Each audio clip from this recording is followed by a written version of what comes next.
계엄의 명분을 삼은 건 여러 가지가 있습니다. 모두 다 헛소리라고 저는 생각하는데 그래도 딱 하나는 팩트를 기반으로 하고 있습니다. 부정선거 아니죠. 아닙니다. 법원, 선관위, 국정원 등이 아니라고 했고요. 압수수색을 100차례 이상 받았다고 합니다. 민주당의 국방부 예산 삭감 아니죠. 여야 합의를 통해 이루어진 것들이랍니다. 또 간첩법 반대 아니죠. 간첩법 발의에 이름을 낸 민주당 의원도 계시다죠. 탄핵 이거는 맞는 말인 것 같아요. 탄핵 당할 만한 일을 해서 탄핵한 것도 맞는데 탄핵을 꾀한 것도 맞는 말이긴 하잖아요. 민주당은 그런 부분을 걱정하는 것 같습니다. 어쨌든 지난 탄핵들이 정의로운 일이긴 했지만 응당 필요한 조치긴 했지만 윤석열이 바라는 국정 운영에 어려움을 준 건 사실이니까요. 이런 생각을 헌재 재판관들이 하지 않게 하기 위해서, 그러니까 책 잡힐 일을 만들지 않기 위해서 최상목 심우정의 탄핵을 참고 있는 것이라고 생각합니다.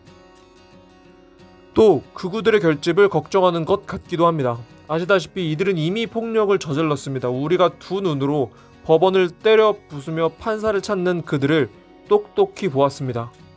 그 사건으로 수많은 사람들이 경찰에 체포되었는데도 여전히 극우 집회에선 이런 폭력을 선동하는 발언이 서슴지 않게 등장하고 있습니다. 따라서 혹시 탄핵이 심지어는 정당한 탄핵이라 할지라도 이들을 다시 모여 또 다른 폭력을 저지르게 만드는 도화선이 되지는 않을지 그런 부분을 걱정하는 것 같습니다. 그래도 지켜보는 이들의 마음은 답답하고 떨립니다. 그 마음을 당에서도 알고 있을까요? 초선 의원분들과 최고위원분들의 말씀을 들어보시죠. 절대 옷은 자진적으로 안 벗을 것 같거든요. 그래야지 윤석열도 보호하고 본인도 사니까. 그러니까 국회에서 저는 언제 탄핵할 건지 궁금합니다. 최상목도 그렇고 심우정도 그렇고 인권, 윤석열의 인권을 얘기했어요. 그런데 윤석열은 계엄을 선포한 수천만의 대한민국 국민들의 인권을 유린한 그런 엄청난 범죄자를 지금 풀어준 거잖아요. 그럼요. 그러니까 국회에서 이 사람 언제 탄핵할 건지 빨리 알려주세요. 저는 가장 그게 그 사람들한테 양심에 그런 걸 바라면 안 돼요. 네. 우리 초선 의원들은 좀 의견을 쉽게 또 주장을 합니다만은 그래도 그 지도부에 있는 우리 최고위원님 두 분께서는 뭔가 책임을 지는 위치에 계시니까 조금 말고 저희들한테 우리 더 똑똑한 김기표 의원님한테 한번 물어봐 주십시오. 의견이 갈리나요? 초선 의원님들과 다선 의원님들의 의견이 갈립니까? 거의 다 뭐 많은 건 아닌데 의원들은 그 탄핵을 해야 된다고 당연히 생각하죠. 네. 분노하고 책임을 지어야 되잖아요. 엄청난 혼란을 초래했잖아요. 많은 의원님들은 그렇게 생각하는데 지도부에서는 또 정무적인 판단을 해야 돼요. 그러다 보니까 조금 더 신중 모드, 시점이라든가 이런 걸 따지기 때문에 그래서 왜냐하면 지금은 어쨌거나 제일 중요한 것이 헌재에서 윤석열을 파면한다 결론이 나는 거잖아요. 그래서 그런 것들을 다 고려해서 시점의 문제라고 봐요. 지금 원내대표가 얘기했잖아요. 실제 먼저 사퇴해라. 사퇴 안 하면은 바로 탄핵하겠다. 사퇴 안 하겠다고 했잖아요. 그러니까 이제 요 시점이 그렇다고 바로 그 탄핵으로 가는 것보다는 조금 더 기다려보는 게 필요하지 않나 싶어요. 요걸 하나 좀 짚고 넘어가죠. 그러니까 이제 지금 이제 심우정 총장은 저희가 봤을 때 지금 본인이 가지고 있는 권한을 훨씬 넘어선 행위를 지금 해서 대단히 큰 사고를 쳐놨고 여기에 대해서는 뭐 탄핵까지도 저희가 지금 이제 어쨌든 진행을 지금 하고 있는 상황인데 검토하고 진행하고 있는 상황인데 진행한다고 봐야죠. 근데 검찰 동호회가 이 윤석열이 풀려난 것과 관련해 가지고 동호회에서 감사 문자를 뿌렸어요. 네, 동호 회장 명의로. 네. 이거는 좀 충격적인 거 아닙니까? 다들 두 분 받으셨습니까? 저도 받으셨어요? 아, 예. 검사 출신 오비들한테는 다 문자 받으셨죠? 와. 저는 요새 정신이 없어가지고 문자를 못 보는 경우가 많아서 왔는지 안 왔는지 확인을 못했는데 저는 받았습니다. 검사 출신인 후배가 보내준 거 보면은 아마 아니 그 검찰 저도 와 있을 겁니다. 검사 출신 그다음에 검찰 수사관 출신들이 다 동호회로 이렇게 돼 있잖아요. 그러니까 지금 거기 일괄에서 수사관 출신도 들어가 있습니까? 수사관 출신도 동호회로 들어가 있죠. 석방 청원을 했나 보죠? 예? 이 사람들이 석방 청원, 윤석열 대통령 석방 청원에 동참해 주신 회원님들께 깊은 감사를 드립니다. 뭔가 그들끼리는 뭔가 일부 몇 명 했는 모양이죠. 저희는 모르는 일인데. 네. 아, 석방청원을 했네요. 네. 네. 와. 그래서 저는 이게 굉장히 개인적으로 충격적이었던 게 충격적입니다.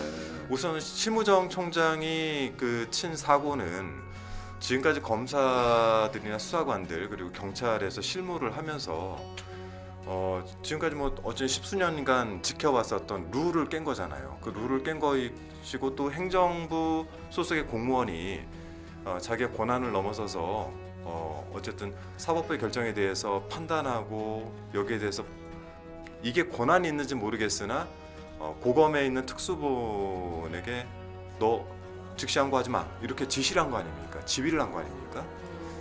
이거에 대해서 검찰 동호회 회장 명의로 저런 문자가 발송됐다는 건 전 대단히 그 조직 출신들에게는 좀 부끄러운 일이 아닐까 싶은데요. 저게 지금 저는 너무나 황당해. 저는 그때 제가 그때 운전하고 있다 어떻게 잠깐 쉬고 있을 때 이렇게 여기도 오면서 막 이렇게 했는데 그 검찰 출신 법률가라고 하는 사람들이 단지 검찰 출신이라고 해서 귀환을 환영한다 막 이렇게 얘기하는 느낌이어서 그러니까 검찰 출신이면 뭐 잘못 다 가리지 않고 그냥 풀려나면 다 좋은 겁니까? 그리고 그렇잖아요. 네. 그리고 대표하는 사람이 마치 그 검찰 동호회 전체 입장을 이렇게 대변하는 것처럼 그렇게 얘기하면 되겠습니까? 우리처럼 말이 안 된다고 생각하는 사람도 굉장히 많을 텐데 굉장히 당황했을 것 같아요. 검찰 출신이나 수사관 출신들 저기서 귀환하는 것을 환영한 이유가 뭔가요? 윤석열이 죄를 안 지었는데 무고하게 같이 있었으니까 풀려난 걸 환영한다는 건가요? 그게 아닐 거 아니에요. 그냥 검찰 출신 대통령이 저 질문하지 마시고 답을 하십시오. 질문할 입장이 아닌 것 같습니다. 서리법입니다. 검찰에서도 검찰 동호회 그 회장이나 이런 사람들이 저걸 현역 검찰들에게 압력을 넣은 거나 마찬가지잖아요. 특히 탄핵 석방청원을 냈다는 것은 석방청원 저게 대단히 압력 수단이 되지 않습니까? 그러니까요.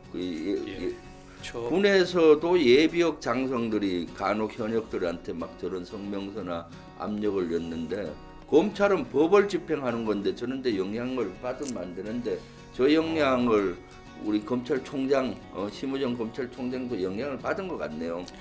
저기 검찰 동호회장으로서 이 글을 보냈던 명의가 한상대 전 검찰총장이 지금 동호회장을 하면서 이 문자를 그 명의로 보냈는데 문제는 윤석열 특수부장 때 그 한상대 검찰총장이 대검 중수부의 직접 수사 기능이 말이 많으니까 폐지하겠다라는 주장을 내놨다가 윤석열 검사 등 특수부 검사들의 쿠데타로 내부 항명으로 창피해서 고개를 못 들고 사퇴를 했던 사람입니다. 아 그래요? 그런데 그 윤석열을 위해서 저렇게 환영하는 지금 글을 보냈다고 하면서 저분은 참 속도 좋다라고 어느 후배가 그걸 웃으면서 저한테 저걸 보내왔기 때문에 저런 글이 있었다는 것을 저는 알았습니다. 검찰 출신이 이전에 법률가고 법조인이잖아요. 법으로서 냉정히 판단하고 하고 과연 저것이 추록, 탈옥, 석방되는 것이 맞는지를 따져서 그걸 이성적으로 성명을 내든지 해야지 그냥 검찰 출신 우리 대통령 나와서 고맙다 이런 이유로 저는 읽혔습니다. 그런 취지인 게 어떻게 법률가로서 저렇게 할 수 있는지 이해가 안 됩니다. 그리고 동호회를 정치에 이용을 한 것 같아요.